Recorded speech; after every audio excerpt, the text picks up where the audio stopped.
Hi everyone, I'm going to give you an overview of the current conditions in Nebraska and what we could possibly expect this spring. After a very dry fall, we really needed a good amount of snowfall to help with drought conditions. Unfortunately, that did not pan out. Snowfall was at a minimum outside of a few places in the state, and much of the state was below 50% of their normal precipitation this winter. As a result, drought intensified, particularly up in the northwestern part of the state, and soil moisture is low. With current conditions in mind, the springtime precipitation outlook does have a slight lean towards below normal precipitation. While this may sound bleak, there are still chances of snow through the end of March.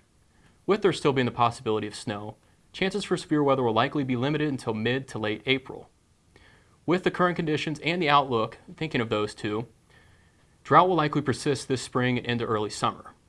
Looking further ahead, the late spring and into early summer forecast does also include chances of below normal precipitation. Temperature outlook is much more neutral, with no lean towards warmer or cooler temperatures. Thankfully, the extreme cold should be done for the year, but you should still expect a few brisk days into April.